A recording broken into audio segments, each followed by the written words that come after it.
매주 금요일마다 주간 여론조사를 통해서 한 주간의 민심을 알아보는 쇼미더민심 시간입니다. 배종찬 인사이트K 연구소장 모시고 오늘 얘기 나누겠습니다. 어서 오세요. 안녕하십니까.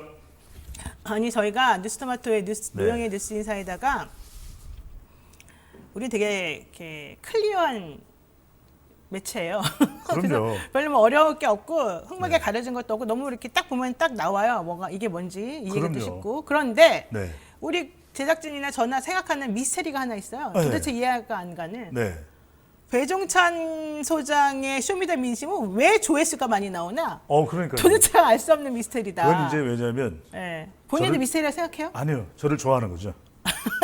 본인 저는 입장에서는? 왜냐면 조회수가 안 나오면 미스테리가 아니라 저는 히스테리를 부리거든요. 아, 그래서 그러니까 예. 예, 우리 애청자분들이 배 소장 무너지면 안 된다. 도와주자. 이 마음이 이제 커지는 거죠. 네. 아니 진짜 지난주에도 별 내용도 없는데도 막 10만 넘고 그 저번에도 아니, 엄청나게 내용이 많이 있죠. 넘고. 아, 내용이 있어요? 핵심적인 내용. 그렇죠. 아니 중요한 건 뭐냐면 네. 이게 핵심입니다. 왜냐하면 네. 막 변죽을 두드리는 것보다 저는 네. 분명하게 말씀드리잖아요. 그러니까 우리 시청자분들도 가족들이 모였을 때 주말에 이야기하기 네, 너무 네, 좋거든요. 예, 그러니까 배종찬 소장의 이거 들었어요. 분석을 그러면서, 듣고. 예, 그러니까 뉴스 인사이더에서 쇼미더 민심에서 이야기를 들었어요. 그러니까 네. 가족들이 다 놀라는 거죠. 그러니까 그러니까 말 그대로 우리 시청자분들이 주말 네. 가족 모임에서 주인공이 되는 거예요. 아니 그러면 1인 가구분들은 네. 친구하고 통화할 때 야 너 그거 알아? 무야옹이 뭔지 알아? 민야옹이 뭔지 알아? 돌도롱이 뭔지 난리가 나는 거죠. 그러면 질문을 하겠습니다. 네. 이건 양심적으로 대답하셔야 돼요. 네. 본인이 사실 방송 많이 하잖아요. 여기저기 많이 나가잖아요. 많이 안 하죠. 어디 나가요? 저는 주로 노영이와 콤비를 이루고 자, 있죠. 여기저기 많이 나가시는 걸로 알고 있는데 그 중에서 이 노영의 뉴스인사이다 몇 번째입니까? 넘버 원이죠. 아니 제가 금요일마다 합정역을 걸어오면서 네. 걸어오면서 다짐을 해요. 네. 역시 우리 노영이 진행자가 최고야. 네. 넘버 원. 네, 알겠습니다. 자, 제가 한번 봐드립니다 오늘. 이거 사실 거짓말인 거 내가 아는데 그냥 아니 넘어가는 거예요. 무슨 말씀을? 좋습니다. 네. 자, 제가 이렇게 좀 아침에 사담이 길었어요. 죄송스럽게 생각하고. 근데 정말 미스터리가 안 풀려서 제가 너무 궁금해서 안 물어볼 수가 없었어요. 풀어야죠 자, 우리가. 풀죠. 자, 네. 첫 번째 질문 하겠습니다. 국민의힘 최종 경선 이제 얼마 안 남았는데 네. 국민의힘 후보 사이에 혈전, 정말 말 그대로 혈전이 벌어지고 있어요. 혈투, 예, 예. 지지율 어떻게 됩니까? 진짜 막 피가 튀겨요. 막 그러니까 좀 다음 무서워요. 주 3일, 4일 여론조사가 예정돼 있고 다음 주 금요일입니다. 우리 시간에는 결정이 안 되겠지만 한 오후 2시 정도면 국민의힘 최종 후보가 이제 결정이 됩니다. 자, 국민의힘 최종 후보 결정을 앞두고 자, 손에 땀을 쥐는 순간에 국민의힘 후보의 지지율입니다. 리얼미터가 오마이뉴스의 의뢰를 받아서 지난 25일, 26일 실시한 조사입니다. 자세한 사항은 중앙선거여론조사 심의위원회 홈페이지에서 확인 가능합니다. 국민의힘 봉경선 후보 중에서 누가 가장 적합한지를 물어봤는데 네. 홍준표 후보 38.2%, 윤석열 후보 33.1%, 유승민 후보 10.9%, 원희룡 후보 4.1%로 나타났습니다. 네. 뭐 오차 범위이긴 하지만 홍준표 후보가 최근 나오는 조사들을 보면은 대체로 이게 ARS 조사는 오늘 소개해드린 조사는 ARS 조사인데 자동응답 조사에서도 국민의힘 후보만 놓고 물어보거나 범보수 야권 후보를 놓고 누가 가장 적합한지를 물어보면 말 그대로 무야홍, 민야홍, 홍준표 후보가 약진하는 모습입니다. 근데 저는 이해가 안 되는 건 네. 이렇게 사지선다형으로 물어보면 홍준표 후보가 대체로 앞서가는 조사 결과들이 계속 앞다투고 발표가 되거든요. 그런데 왜 윤석열 후보가 이걸 받아들였을까? 캠프에서 이 방식을. 그러니까 저는 이제 질문이 이재명, 홍준표, 이재명, 윤석열, 이재명, 유승민, 이재명, 원희룡 대결을 합니다. 본 경선 4명의 후보 중에서 누가 가장 본선 경쟁력이 있다고 봅니까? 1번 윤석열, 2번 유승민, 3번 홍준표, 4번 뭐 원희룡 뭐 이렇게 된다. 예를 드는 겁니다. 그러면 이게 홍준표 후보에게 유리할 법하거든요. 최근 나오는 조사, 저는 이제 조사를 근거로 말씀드리는 거. 근데 이걸 받아들이기가 참 협상에서 쉽지 않았을 텐데 선뜻 받아들였어요. 물론 이제 처음에는 반발이 있었다고 그러는데 그래서 저는 이게 당심에서 상당히 자신감을 가지고 있는 거 아닌가. 이른바 당윤 민홍 이런 이야기가 나오는 거죠. 네. 근데 저는 오히려 이런 생각이 들더라고요. 지금 질문을 이렇게 한다는 거잖아요. 네. 이재명 대 윤석열, 음. 이재명 대 홍준표, 이재명 대 원희룡, 이재명 대 유승민. 자, 그러면서 이제 누구를 지지하냐 물어본다는 네. 거예요. 그럼 제일 많이 나온 게 이재명이잖아요. 그러니까요. 이재명을 지지한다 이렇게 말할 수도 있잖아요. 그래서 은근히 사실상 승자는 이재명이다. 그러니까. 왜? 홍보가 제일 많이 된 거야. 네, 네, 오히려 홍보되는 국민의힘 거잖아요. 후보는 2번밖에 안 불러요. 최대. 네. 보기까지 포함하면. 근데 이재명 후보는 4번을 불러주는 거예요. 그러니까요. 그러니까 이게 엄청난 홍보 효과다. 이재명 왜 불러주냐? 이런 또 문제 제기를 하는 적도 있다라는 거죠. 그렇군요. 네. 자, 그런데 뭐 좀 전에 이제 뭐 지금 홍준표 후보가 엄청나게 올라가고 있는 중이다.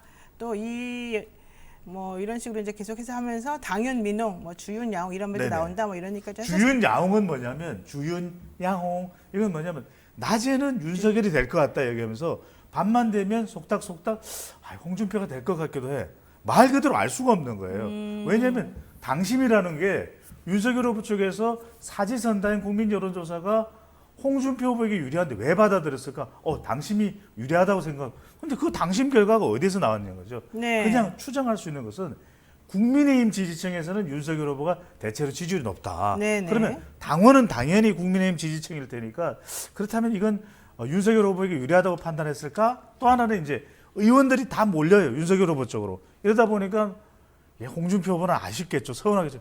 누구는 어디 갔어? 누구는 어디 갔어? 그런데 이제 그러다 보니까 현역 의원들이 몰려드는 네. 것은 당원에게 영향을 미칠 수 있는 것은 또 당원 협의회장이거나 국회의원이거든요. 그렇죠. 그러다 보니까 또 내년에 지방선거도 있으니까 이렇게 되면 당심은 좀 윤석열 후보 쪽 아닌가. 근데 잘 모르겠어요. 이게 데이터가 있어야 당심이 윤석열 후보다 이렇게 생각할 수 있을 텐데 자꾸만 이게 유행어만 난무하는 겁니다. 네. 당윤, 민홍, 또 주윤, 낮에는 윤석열, 밤에는 홍준표. 그러니까 저는 이게 깻잎 한 장 차이인 것 같아요. 모르겠어요. 그래서 대체로 지금 전문가들의 진단은 뭐냐면 당심은 윤석열 후보가 높을 것이고 국민 여론조사는 홍준표 후보가 높을 가능성이 높다. 그러니까 이제 ARS로 당원들 인정받자 이거 안 받아들였잖아요. 네. 그러다 보니까 당심 쪽에 윤석열 후보가 더 자신하는 이유가 있는 거 아닌가 이렇게 추정을 하고 있는 거죠. 네. 자, 그래서 그런지 사실 저는 홍준표 후보가 뭐 민심이 조금 더 우세하다고는 하지만 그건 사실 객관적으로 뭐 드러나고 있는 게 없기 때문에 그렇죠. 그것도 확신할 수가 없고 네. 결과적으로는 당원들의 그 충직한 표를 확보하고 있는 윤석열 후보가 좀 더 유리하지 않을까 생각이 듭니다. 노진행자께서는 네. 11월 5일 윤일까 홍일까 누굽니까? 윤이 될 것 같아요. 윤. 본인은요? 저는 뭐 그냥 네. 아니 제가 말씀드리면 이게 네. 큰 파장이 일어나더라고요. 아, 그래요? 예. 엄청난 중립을 지향하는 제가 말했는데도요? 본인은 안 말해요? 아니 근데 진행자시니까 살짝 말할 수 있는데 제가 이야기를 하면 이게 100만 조회는 나올 거야. 근데 저는 이제 수사받는 참네요. 되면 왜 알겠습니다. 비밀이 샜냐. 아, 예. 또 수사도 받아요, 본인은? 아니 그렇게 받지 않을까. 예. 좋습니다. 자, 그런데 그래서 그런지 유승민 후보가 사실 요즘에 네. 원희룡 후보가 그렇게 막 올라가는 거에 비해서 또 좀 상대적으로 좀 내려가 있다 보니까 유승민 그것도 후보 궁금하시죠? 홍준- 원희룡 후보가 왜 올라가냐면 내립다 그냥 이재명 후보로 공격하는 거거든요. 네. 그러다 보니까 지금 국민의힘이나 보수층에서 볼 때는 국민의힘이나 보수층에서 볼 때는 잘한다 대장동 일타 강사 효과 심지어는 부인까지도 나서서 이재명 네. 후보를 공격하는 셈이 되다 보니까 그러다 보니까 국민의힘과 보수층에서는 결집을 해요. 네. 근데 그런 현상은 분명히 있다 보니까 1대1 대결을 해보면 오히려 원희룡 후보가 유승민 후보보다는 더 좋게 나오는데 사실 이 저는 부분은 그건 하나도 안 궁금해요. 원희룡 그래요? 후보가 왜 올라가는지는 뻔하기 때문에 그걸 물어보려는 게 아니고 제가 궁금해서 물어보려고 했던 거는 이겁니다. 홍준표 후보하고 유승민 후보가 단일화 하겠느냐. 지금 세간에 떠도는 말은 유승민 후보에게 총리직을 제안하고 총리직을 제안했다. 뭐 유승민 후보에게 지분을 주어서 공천 지분. 공천 지분 상당히 많은 절반 이상의 유승민 계 사람들을 조금 해주겠다 뭐 이런 얘기를 구체적으로 오고 갔다 얘기 나왔는데 유승민 후보가 그 아니다 이렇게 또 부인을 해버렸기 때문에 아마도 이제 그걸 미뤄봐서는 홍준표 후보가 유승민 후보에게 이렇게 구애를 했는데 유승민 후보가 쉽게 안 잡고 손을 좀 이렇고 있는 상황 아닐까 저는 생각해요. 그랬을 수도 있었을 것 같아요. 그런데 이제 두 가지죠. 하나는 뭐냐면은 저는 유승민 후보가 단일화가 시도되더라도 응할 가능성은 높지 않다. 왜냐하면은 유승민 후보가 만약 여기서 그런 걸 보장받고 날 국무총리 시켜줘. 그리고 나에게 공천 지분을 내년에 지방선거 반이나 줘. 이거 선택 받아들이는 순간 유승민 후보의 정치적 생명이 끝나는 겁니다. 아, 그래요? 그럼요. 왜요? 그리고 왜냐하면은 네. 그런 대가를 받고서 홍준표 후보를 응원하겠다, 지원하겠다. 그건 대중의 지지를 잃어버리는 것이죠. 그건 대중은 모르죠. 아니, 그 모를 수도 있지만 사실 다 안다니까요. 아, 다 알아요? 그럼요. 우리 시청자분들이 보통 분들이 아니세요.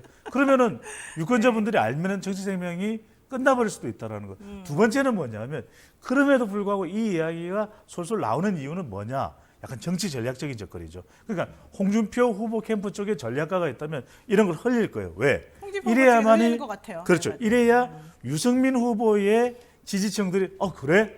그렇다면은 홍준표 후보를 좀 지지를 해볼까? 그래도 유승민 후보를 지지하는 지지층은 윤석열 후보보다는 홍준표 후보를 더 지지할 가능성이 있는 지지층들이거든요. 그러면 네네. 이런 전략을 통해서 살짝 흘러나온 이야기의 단일화가 될 수도 있을지도 몰라? 그러면은 이제 이렇게 결합이 되는. 그러니까 윤석열 후보와의 일전을 앞두고 약간 전략적 차원에서 네. 접근할 가능성은 있는 거죠. 저는요, K리님께서 네. 당신들이 제정신이에요? 이렇게만 화를 내시길래 그래요? 우리가 분석을 너무 엉터리를 같이 했다고 혼내주는 줄 알았더니 네네. 그게 아니라 왜 못 살겠다고 하면서 정책으로 안 해요? 정책으로 승부해야죠. 그럼요. 정책으로 싸워야죠. 네네. 제정신이에요? 이 얘기를 하시네요. 진짜 정책이 중요합니다. 네, 정책이 왜 안 나와요, 근데? 네. 그거는 이제 이 선거가 프레임 선거가 되고 있다는 프레임 거죠. 선거에서? 그러니까 무조건 이겨야만 돼. 이기면 수단 방법을 가리지 않고 모든 방법을 다 동원하는 선거가 되고 있기 때문에 네. 정책보다는 더 솔깃한 게 상대방 비방하면 너무 이게 기가 솔깃해지잖아요. 그렇죠. 그래? 네. 이렇게 되다 보니까 정책은 설명하기 복잡해. 지금도 우리 유권자들이 네. 이낙연 전 대표의 신복지 구상이 뭔가 몰라요. 기본소득도 기본소득을 한 줄로 정리해봐. 잘 몰라요. 그러니까 홍준표 후보가 종합부동산세 폐지했는데 무슨 근거로 이야기인지 아세요? 몰라요. 그러니까 정책은 귀에 잘 안 들어오고 무조건 선거는 이겨야 되겠다고 생각하다 보니까 이게 너무 무참해지는 거죠. 그러니까 사실은 정책 선거가 될 수밖에 없는 분위기와 환경을 우리가 만들어 나가야 돼요. 우리가 앙헬라 메르켈, 사실 노영희 진행자가 가장 존경하는 여성 지도자가 앙헬라 메르켈이잖아요. 맞죠? 아닙니다. 아니면 어쩔 수 없는데. 네. 아니 17년간의 독일에서 국정 운영을 하면서 독재라는 이야기를 안 들어요. 그러니까 사실 국정 운영을 잘하는 사람들은 통치라는 이야기를 안 합니다. 국민과 함께 호흡을 한다. 그런데 메르켈을 보면 처음부터 끝까지 정책이에요.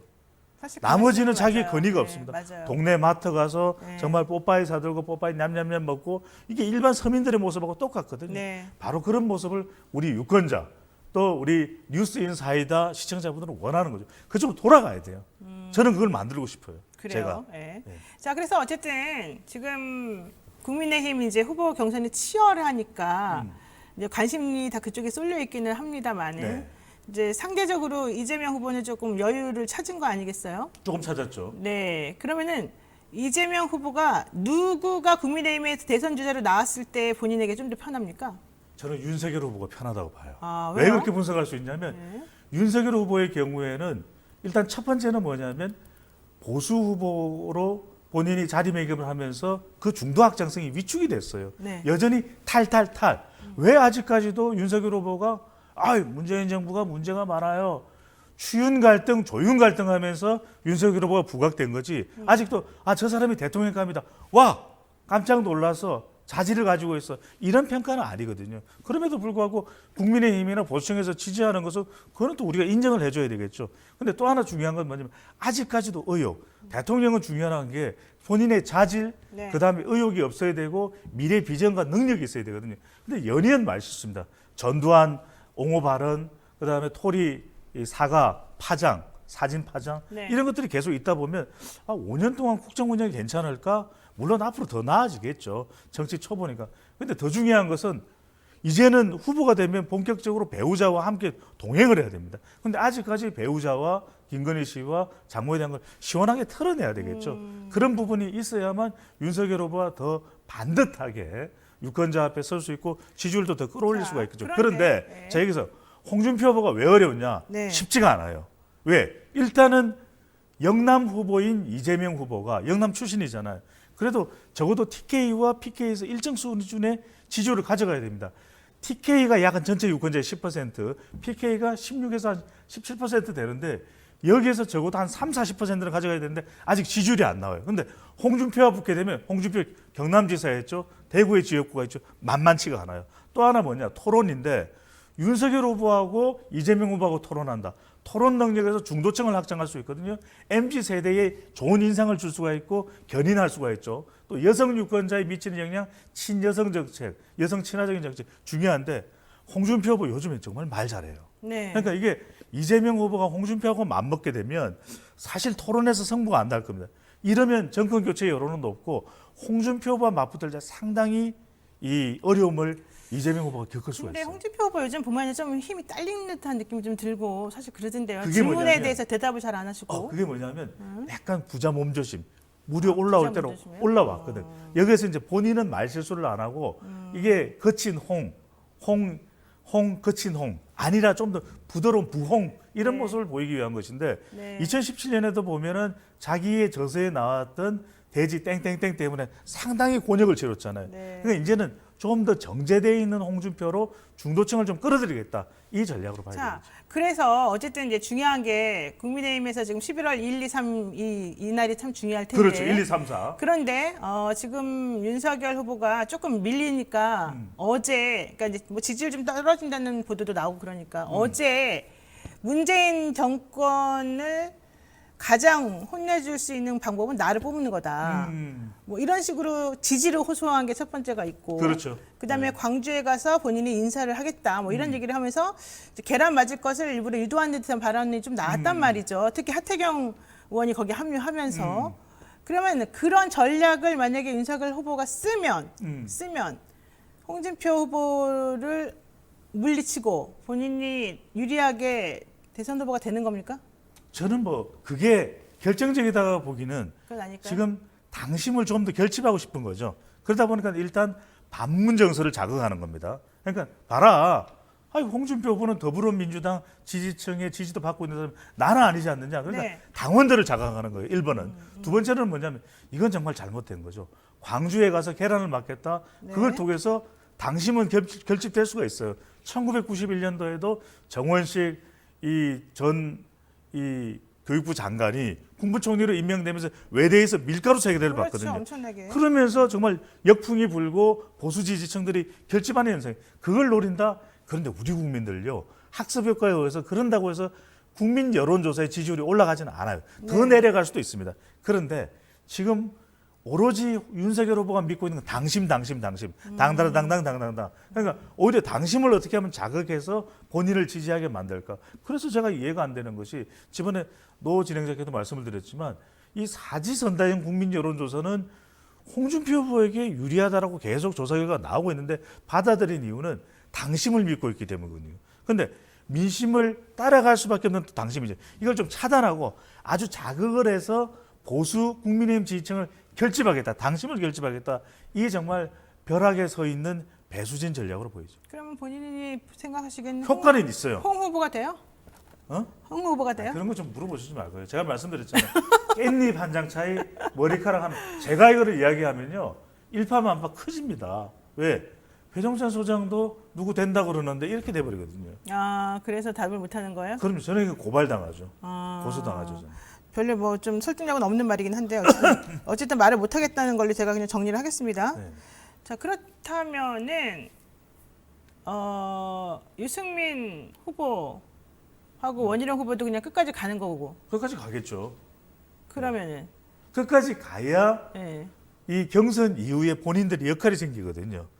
그러니까 대선 캠프의 역할도 할 수 있고 네. 내년도에 지방선거도 있거든요. 네. 그러다 보면 지방선거에 광역단체장으로 뭐 출마하지는 않는다 하더라도 네. 역할을 하다 보면 다시 시간이 지나서 뭐 국회의원이 될 수도 있는 것이고 또 그 이후에 대선까지 노려볼 수 있는 것이기 때문에 네. 적어도 원희룡 후보와 유승민 후보는 차차기도 한번 노려보자. 네. 이런 보관이 속내에는 들어가 있어요. 그걸 네. 드러내지는 않죠. 좋습니다. 네. 자, 요거 하나만 여쭤보고 정리하겠습니다. 네. 이재명 후보 얘기를 이제 하겠습니다. 네. 최근 진보 진영에서 지지율이 상승했다 평가 나오고요. 이낙연 전 대표하고 이제 상임 고문으로 모시고 이제 네. 같이 원팀으로 해봅시다 이렇게 노력을 많이 하고 있고 또 대통령하고도 만나고 그러지 않았습니까? 그런데 중도층을 확실히 잡았다는 얘기는 안 들려요. 자, 그리고 뭐 대장동 개발 의혹은 좀 더 유리하게 본인에게는 좀 진행이 되는 것 같아요. 자, 중도 확장을 좀 더 넓히고, 그 다음에 뭐 윤석열이든 뭐 홍준표든 이분들을 확실하게 따라 이렇게 절로 딱 내버리고 본인이 올라갈 수 있는 말씀을 잘 못하세요. 전략이 뭐가 있을까요? 네, 제 앞에서 떨리죠. 네. 자, 그러니까 이제 이재명 후보가 이제 서서히 순서를 밟아 나가야 되죠. 네. 그러니까 이문 정추, 이낙연 문재인 대통령, 정세균 전 총리, 추미애 전 장관. 네. 거기다가 우리 박용진 의원까지 만났죠. 이문 정추 박. 이렇게 해서 사람을 만나면서 민주당 지지층과 호남 지지층을 견인하고 네. 중도층 확장을 하기 위해서는 대장동 의혹을 일단 털어내야 되는데 이건 좀 시간이 걸릴 거예요. 그러니까 상당히 이재명 후보도 지지층을 결집하고 확장을 하는 데 시간이 걸릴 수밖에 없다. 11월 5일이 중요합니다. 6일부터는 좀 지지층이 결집할 텐데 근데 알겠습니다. 제발 이 이야기를 꼭 드리고 싶어요. 네. 시장에 가서 네. 쑥떡을 보면서 요즘 나한테 자꾸 쑥떡 끓이는 사람이 있어요. 이 이야기는 안 했으면 좋겠고 그리고 음식점 허가 총량제 네. 이런 거 자칫 민감할 수 있거든요. 네. 그런 만큼 조금 말을 더 정교하게 할 필요가 있을 것 같아요. 그리고 조금만 더 겸손한 모습으로, 쑥떡 조금만 더 온화한 쑥떡 모습으로. 보면 쑥떡 끓인다는 건 저한테 넘겨주세요. 제가 할게요. 배 소장이 할 테니까 네. 좀 더 정교한 것이 네. 중도층에게는 굉장히 효과적일 수가 있을 네, 것으로 오늘은 상당히 컨텐츠로 승부를 본 배 소장이었습니다. 지난번과는 많이 다른 그런 모습이었어요. 아주 발전하고요. 조회수를 기대합니다. 오늘도. 네, 자 지금까지 배종찬 인사이트 K 연구소장과 함께했습니다. 고맙습니다. 감사합니다. 네, 오늘 방송 어떻게 보셨는지 매우 궁금합니다. 다음 주 월요일에는요, 안진걸 민생경제연구소장 출연해서요, 지금 경제 상황 알아보고요, 전반적인 고발 관련된 지금 상황 어떻게 진행되고 있는지 한번 다 정리를 한번 해드리겠습니다. 오늘 여기까지 하겠습니다. 주말 잘 보내시고요. 우리는 다음 주 월요일 날 다시 만나요. 고맙습니다.